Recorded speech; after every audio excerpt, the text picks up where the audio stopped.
Mo kí wa pé a kú dédé àkókò yìí ibikíbi tẹ́ ti láǹfààní láti máa darapọ̀ mọ́ wa lórí ìkànnì Àrólé Bàbá 1010 TV2 tá a ti mú ròyìn wá fún wa lóòrèkóòrè. Ìròyìn ta àṣálẹ́ tèmi òun náà ni àmúwá sétí gbọ́ yín. Ojú tẹ́ fún wò wá, ojú náà ò ní fọ́, etí tẹ́ fi ń gbọ́ wa, etí náà kò ní di. Orúkọ oníròyìn làyànfẹ́ Elédùmarè. Ṣáájú ẹgbẹ́ àwọn kókó inú ìròyìn náà. Àwọn adigunjalè jí ọkọ̀ ayọ́kẹ́lẹ́ pẹ̀lú ọmọ ọdún mẹ́ta lọ ní ìpínlẹ̀ Ògùn. Ènìyàn méjì ti pàdánù ẹ̀mí wọn látàrí ìbúgbàmù ọkọ̀ tó gbé epo bẹntiró èyí tó gbiná jẹ ní ìpínlẹ̀ Èkó. Ilé ìwé gíga Àjàyí Crowther ti ìpínlẹ̀ Ọ̀yọ́ ti fi páńpẹ́ òfin mú àwọn òṣìṣẹ́ aṣọ́gbà iléèwé náà lórí ẹ̀sùn pé wọ́n fipá bá ọmọ akẹ́kọ̀ọ́ iléèwé kan láṣepọ̀. Bákan náà ní ìpínlẹ̀ Kogi, iléèwé gíga tó jẹ́ Federal University ti Lọ́kọ́jà ni wọ́n ti já olùkọ́ àgbà kan sí hòhò látàrí ẹ̀sùn pé ó fipá bá ọmọ iléèwé kan náà láṣepọ̀. Ní ilé ìwé gíga Ládòkè Akíntọ́lá Yunifásítì èyàn LAUTECH ti Ògbómọ̀ṣọ́ ó ní wọ́n ti gún ọmọ akẹ́kọ̀ọ́ kan pa tó wà ní ìpele kejì báyìí. Ẹ gbọ́ ẹ̀kúnrẹ́rẹ́ àwọn ìròyìn náà bá a ṣe mú wá. Àwọn adigunjalè jí ọkọ̀ ayọ́kẹ́lẹ́ pẹ̀lú ọmọ ọdún mẹ́ta tó wà ní inú ọkọ̀ náà ní alẹ́ ọjọ́ Ẹtì tí í ṣe Friday ọjọ́ 10 oṣù karùn-ún ọdún tí a wà yìí. Ó ní ẹni tó ní ọkọ̀ náà tí orúkọ rẹ̀ ń jẹ́ Táíwò Fáyọ̀bí tí ó ń gbé ní agbègbè Ìkẹ́nnẹ́ ní ìpínlẹ̀ Ògùn. Ó ní ó mú ẹjọ́ náà lọ sí àgọ́ ọlọ́pàá nígbà tí ẹni tó jẹ́ alukoro iléeṣẹ́ ọlọ́pàá ìpínlẹ̀ Ògùn Ọmọlọ́lá Odùtọ́lá tó sì fi ìṣẹ̀lẹ̀ náà múlẹ̀ wípé arákùnrin náà ni ó wá sí àgọ́ àwọn láti wá fi ọ̀rọ̀ náà tó àwọn létí pé àwọn adigunjalè méjì kan ni wọ́n ya wọ inú ọgbà ilé rẹ̀ tí wọ́n sì wa ọkọ̀ rẹ̀ lọ léyìí tí ọmọ ọdún mẹ́ta tí ó wà nínú ọkọ̀ náà wà ní òun rawọ́ ẹ̀bẹ̀ sí àwọn àjọ ẹ̀ṣọ́ aláàbò pàápàá jùlọ àwọn agbófinró láti ṣe àwárí ọkọ̀ òun, pàápàá ọmọ ọdún mẹ́ta tó jẹ́ ọmọkùnrin òun tí ó wà nínú ọkọ̀ náà wọ́n sì dá padà wá sí láàyè àti àlàáfíà. Iléeṣẹ́ ọlọ́pàá ìpínlẹ̀ Ògùn ó ti fi ìdánilójú rẹ̀ hàn pé àwọn ti bẹ̀rẹ̀ akitiyan àwọn lórí ìṣe àwárí ọkọ̀ náà àti ọmọ tí wọ́n jí gbé papọ̀ mọ́ ọkọ̀ ayọ́kẹ́lẹ́ ọ̀hún tí wọ́n sì ní láìpẹ́ dídùn ọ̀sán yóò so fún Táíwò Fáyọ̀bí tí wọ́n jí ọkọ̀ rẹ̀ àti ọmọ ọdún mẹ́ta lọ nínú ọkọ̀ náà. Ènìyàn méjì ti pàdánù ẹ̀mí wọn látàrí ìbúgbàmù ọkọ̀ agbépo tó gbiná jẹ ní ìpínlẹ̀ Èkó lálẹ́ ọjọ́ Ẹtì Friday tí ń ṣe ọjọ́ 10 oṣù karùn-ún ọdún tí a wà yìí ní agbègbè Sùúrùlérè. Ó ní ìbúgbàmù ọkọ̀ tó gbé epo bẹntiró tí wọ́n ní lítà rẹ̀ yóò tó 30 lítà èyí tí wọ́n ní ibi tí ó ti ń gbìyànjú láti yí roundabout láti tọ́ọ̀nù padà sí ààyè ibi tó fẹ́ lọ. Ibẹ̀ ni ó ti sọ ìjánu rẹ̀ nù tó sì ti losing tí ń jẹ́ control lásìkò tí ó ń wa ọkọ̀ náà èyí tó fà á tí ọkọ̀ náà fi orí sánpọ́n tí ó sì gbiná jẹ látàrí epo bẹntiró èyí tó wà ní inú rẹ̀. Ó ṣe ní àlàyé pé awakọ̀ táǹkà ọ̀hún àti ẹni tó wà pẹ̀lú rẹ̀ nínú ọkọ̀ náà àwọn méjèèjì ni wọ́n jọ jóná gbúgbú tí wọ́n sì kọjá sísọ tó sì pé kò sáàmì ìdánimọ̀ kankan fún àwọn méjèèjì nígbà tí ọkọ̀ náà tí ó gbiná jẹ. Ẹni tó jẹ́ ọ̀gá àgbà àjọ panápaná ìpínlẹ̀ Èkó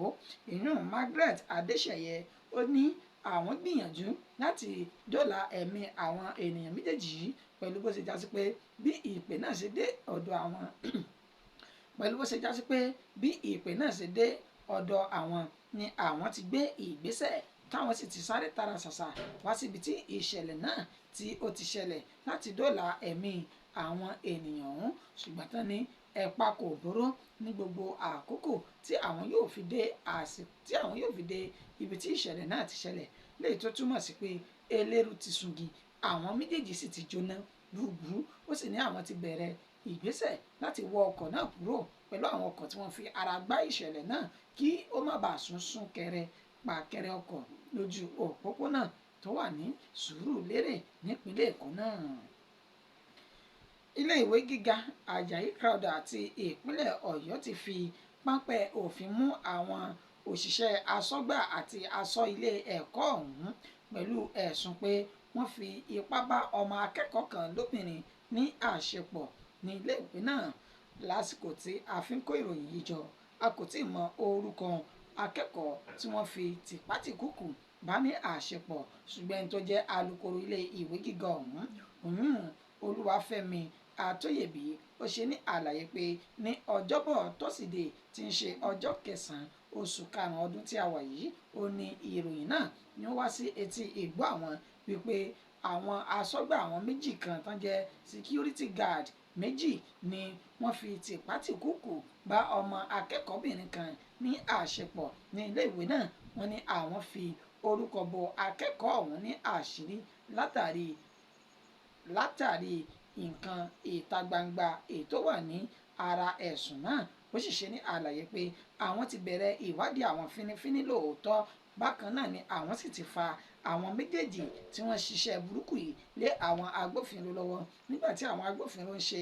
ìwádìí tiwọn, bẹ́ẹ̀ ni àwọn náà ń ṣe ìwádìí tàwọn nínú ọgbà ilé ìwé àwọn náà tí àwọn kò sì ní dáwọ́ bo òtítọ́ ọ̀rọ̀ mọ́lẹ̀. Wọ́n ní ìdájọ́ òdodo òun ni àwọn yóò dá bí àwọn bá ti rí kùdìẹ̀kudiẹ lórí ọ̀rọ̀ náà tí àwọn túṣu rẹ̀ dé ìsàlẹ̀ kòkò. Bákan náà ní ìpínlẹ̀ Kogi lábẹ́ ìfipábániláṣepọ̀ yìí náà ní ilé ìwé gíga Federal University ti Lọ́kọjà tó wà ní ìpínlẹ̀ Kogi òun ni àwọn akẹ́kọ̀ọ́ kan ni wọ́n ti já olùkọ́ àgbà kan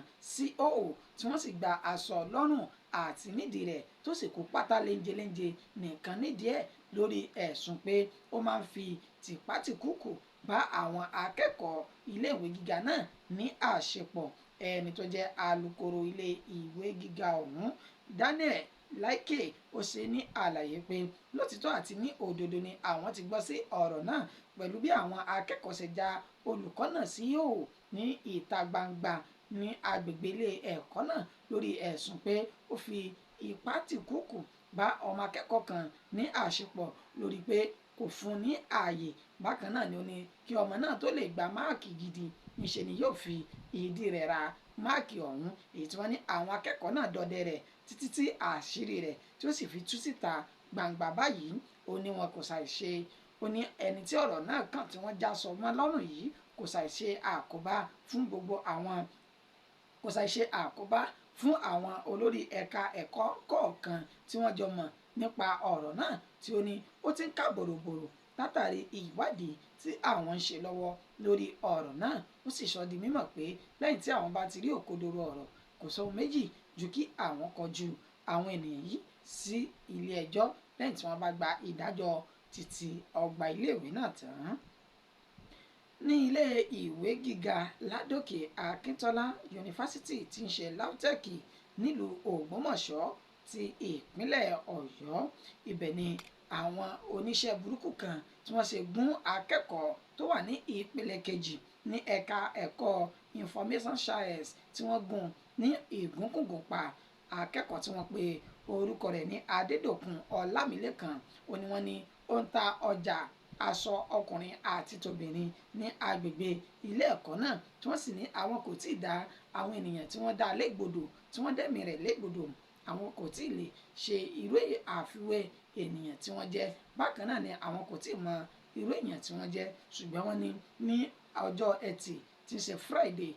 ọjọ́ 10 oṣù karùn-ún tá a wà yìí ó ní wọ́n ṣe ìkọlù sí akẹ́kọ̀ọ́ ọ̀hún láì mọ ohun tó fa ìdí abájọ gan, tí wọ́n sì gún akẹ́kọ̀ọ́ náà ní ọ̀bẹ ní ìgúnkígún tí ẹ̀mí fi bọ́ ní ara rẹ̀. Alukoro iléeṣẹ́ ọlọ́pàá ìpínlẹ̀ Ọ̀yọ́ wọ́n náà wọ́n ti bẹ̀rẹ̀ ìwádìí àwọn lórí ẹ̀sùn náà tí àwọn yóò sì fi ojú àwọn oníṣẹ́ ibi náà láìpẹ́. Ìròyìn wa kò ní jù báyìí lọ fún ti àṣálẹ́ tèmi. Oníyànṣe ọlọ́bẹ̀ ṣe èyí tẹ́ fìfẹ́ jẹ́ ẹ̀kú àìbínú títí di ọ̀la táàtù máa mú ìmí wá fún wa. Orúkọ tèmi kò yí padà, àyànfẹ́ Elédùmarè yìí náà ni àsùnjí lórun táwọn sùn láṣẹ Elédùmarè. Ó dàbọ̀.